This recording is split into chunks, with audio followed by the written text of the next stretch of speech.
महाराष्ट्र के उप मुख्यमंत्री और वित्त मंत्री अजीत पवार ने विधानसभा में राज्य का 11वां बजट पेश किया। अपने बजट भाषण के दौरान अजीत पवार ने प्रधानमंत्री नरेंद्र मोदी का धन्यवाद करते हुए कहा कि केंद्रीय बजट में जो राहत दी गई उसके लिए मैं प्रधानमंत्री मोदी और केंद्रीय सरकार का आभार व्यक्त करता हूं। हम महाराष्ट्र के लोगों की उम्मीदों पर खरा उतरने की पूरी कोशिश करेंगे। वित्त वर्ष 2025-26 के लिए महाराष्ट्र का बजट 10 मार्च को उप मुख्यमंत्री और वित्त मंत्री अजीत पवार द्वारा पेश किया गया। राष्ट्रवादी कांग्रेस पार्टी की एक प्रेस रिलीज के अनुसार हाल ही में बनी नई महायुति सरकार के तहत यह पहला बजट और वित्त मंत्री के रूप में पवार का 11वां बजट है। अजीत पवार ने विधानसभा में बताया कि साल 2023-24 में कुल 5,56,379 करोड़ रुपए मूल्य के उत्पादों का निर्यात किया गया। साल 2024-25 में नवंबर 2024 तक कुल 3,58,439 करोड़ रुपए मूल्य के उत्पादों का निर्यात किया गया। वित्त मंत्री अजीत पवार ने विधानसभा में कहा कि राज्य की लॉजिस्टिक नीति 2024 की घोषणा की गई है, जिसके माध्यम से 10,000 एकड़ से अधिक क्षेत्र में समर्पित लॉजिस्टिक बुनियादी ढांचे का विकास किया जाएगा।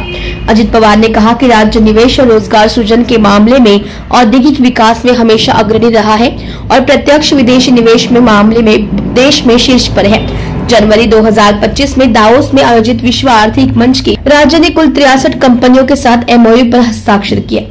बजट भाषण में अजीत पवार ने कहा कि बुनियादी ढांचे में सरकार के निवेश और उद्योगों के दिए गए विभिन्न प्रोत्साहनों से बड़ी मात्रा में प्रत्यक्ष घरेलू और विदेशी निवेश आकर्षित हो रहा है।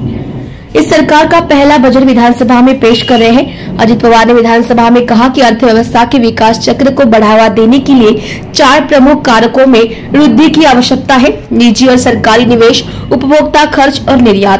केंद्र शासनाच्या राष्ट्रीय नैसर्गिक शेती अभियानांतर्गत 2,13,625 लाभार्थी शेतकऱ्यांना येत्या 2 वर्षासाठी 255 कोटी रुपयांचा निधी उपलब्ध करून देण्यात येणार आहे। ग्रामपंचायत स्तरावर स्वयंचलित हवामान केंद्र उभारण्यात येणार आहेत, त्यासाठी देखील आवश्यक तो निधी उपलब्ध करून देण्यात येईल। राज्यातील सर्व नगरपालिका क्षेत्रातील सांडपाण्यावर प्रक्रिया करून त्या पाण्याचा वापर उद्योग आणि शेतीसाठी करण्यात येणार आहे, त्यासाठी 8,200 कोटी रुपये किमतीचे प्रकल्प हाती घेण्यात येणार आहेत।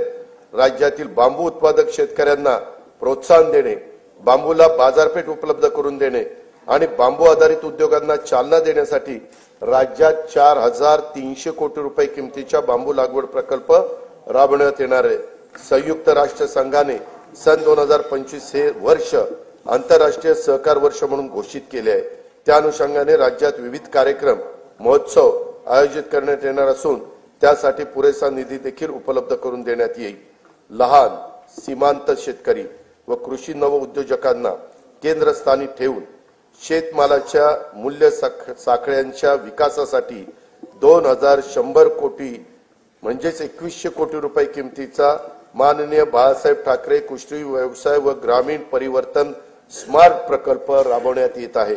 नवीन तंत्रज्ञानाचा वापर करून राज्य शाश्वत उच्च मूल्य असलेल्या कृषी व्यवसायाचे केंद्र व्हावे, यासाठी Maharashtra agri business network magnet 2.0 हा सुमारे 2100 कोटी रुपयाचा बाह्य सहाय्यित प्रकल्प राबवण्यात येणार आहे।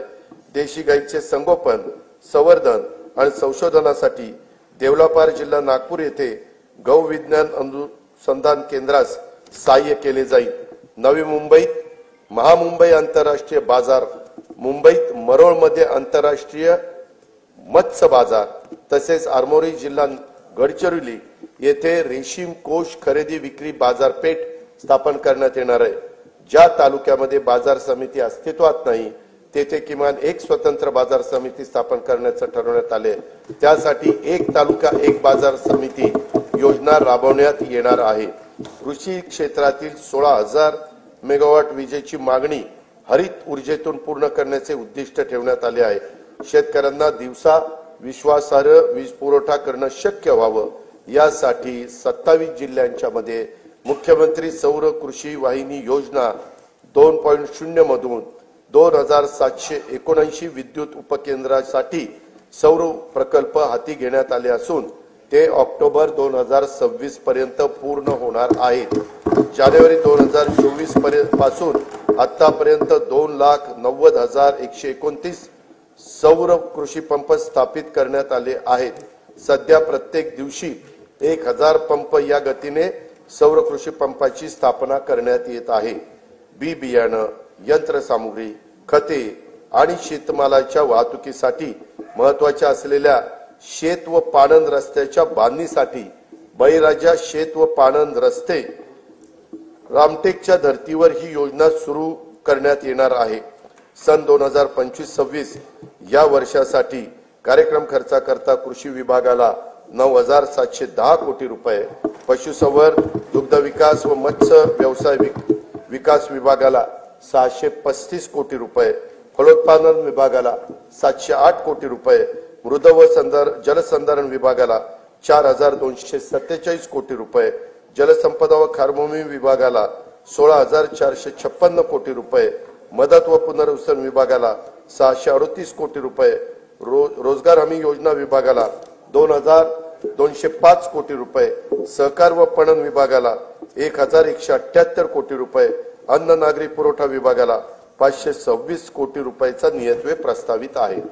महिला, बालके, युवक, गरीब व वंचित घटकांवर लक्ष केंद्रित करून त्यांच्यासाठी अन्न सुरक्षा, निवारा, पिण्याचे शुद्ध पाणी, आरोग्य सेवा, शिक्षण सुविधा आणि रोजगार स्वयंरोजगाराच्या संधी उपलब्ध करून त्याद्वारे सर्वसामान्य माणसांच्या जीवनात गुणात्मक बदल घडवण्यासाठी राज्यात लोककल्याणकारी योजनांची अंमलबजावणी करण्यात येत आहे।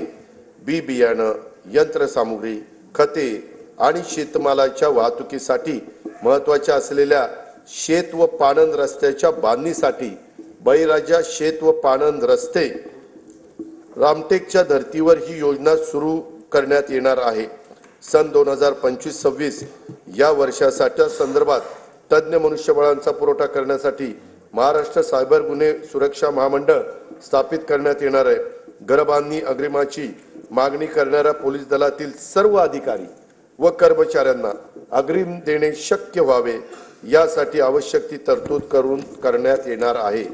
राज्यात एकूण 18 नवीन न्यायालयाची स्थापना करण्यात आली आहे। त्यामध्ये दर्यापूर जिल्हा अमरावती, पौड, इंदापूर आणि जुन्नर जिल्हा पुणे, पैठण, गंगापूर जिल्हा छत्रपती संभाजीनगर, आर्वी जिल्हा वर्धा, काटोल जिल्हा नागपूर, वणी जिल्हा यवतमाळ, तुळजापूर जिल्हा धाराशिव आणि तसेच हिंगोली जिल्ह्याच्या ठिकाणी न्यायालयाचा याच्यामध्ये समावेश आहे। सन 2025-26 या वर्षाच्या कार्यक्रम खर्चाकरता गृह पोलीस विभागास 2,237 कोटी रुपये, उत्पादन शुल्क विभागाला 153 कोटी रुपये, विधी व न्याय विभागाला 759 कोटी रुपये व महाराष्ट्र विधानमंडळ सचिवालयास 547 कोटी रुपये नियतव्यय प्रस्तावित आहे। मुख्यमंत्री शाश्वत समृद्ध पंचायत राज अभियान राज्यात राबवण्यात येणार असून त्यात भाग घेणाऱ्या अत्युत्कृष्ट ग्रामपंचायतींना तालुका पातळीवर राज्य स्तरापर्यंत पुरस्कार देण्याचे प्रस्तावित आहे। राज्यात सध्या राबविण्यात येत असलेल्या योजनांचे मूल्यमापन करून त्यांचे सुसूत्रीकरण तसेच साधन संपत्तीच्या स्रोताचा अभ्यास करून त्यामध्ये वाढ करण्याचे उपाय सुचवण्यासाठी उच्चस्तरीय समिती स्थापन करण्यात आली असून या समितीच्या शिफारसी विचारात घेऊन योजनांची अधिक प्रभावी अंमलबजावणी करण्यासाठी उपाययोजना करण्यात येणार आहे। सन 2025-26 या वर्षासाठी कार्यक्रम खर्चाकरता नियोजन विभागाला 9,060 कोटी रुपये, 60,45 लाख रुपये, वित्त विभागाला 208 कोटी रुपये, महसूल आणि वन विभागाला 2,981 कोटी रुपयाचा नियतव्यय प्रस्तावित आहे। महाराष्ट्राला औद्योगिक विकासात राज्य सदैव अग्रेसर असून थेट विदेशी गुंतवणुकीच्या बाबतीतही देशात अव्वल आहे। जानेवारी 2025 मध्ये दावोस येथे झालेल्या जागतिक आर्थिक परिषदेमध्ये राज्य शासनाद्वारे एकूण 56 कंपन्यांच्या सोबत सामंजस्य करार करण्यात आले। त्याद्वारे येत्या काळात 15,72,654 कोटी रुपयाची गुंतवणूक होणार आहे। त्यातून 16 लाख रोजगार निर्मिती होईल असा अंदाज आहे। शासनाने पायाभूत सुविधांवर केलेल्या गुंतवणुकीमुळे तसेच उद्योगांना दिलेल्या विविध प्रोत्साहनामुळे मोठ्या प्रमाणावर थेट देशी व परदेशी गुंतवणूक आकर्षित होत आहे। खासगी गुंतवणुकीचे उत्पादनात मोठ्या प्रमाणावर वाढ होत आहे। रोजगारात वाढ होऊन उत्पन्नात वृद्धी होत आहे। या व्यतिरिक्त शासनाच्या विविध योजनांचा लाभ लाभार्थींच्या बँक खात्यात थेट जमा करण्यात येत असल्याने क्रय शक्ती वाढली आहे। त्याचा परिणाम बाजारात वस्तू व सेवांच्या मागणीत वाढ होण्यात झालेला आहे। परिणामी गुंतवणूक, रोजगार निर्मिती, वाढीव उत्पन्न, मागणी, गुंतवणूक असे विकास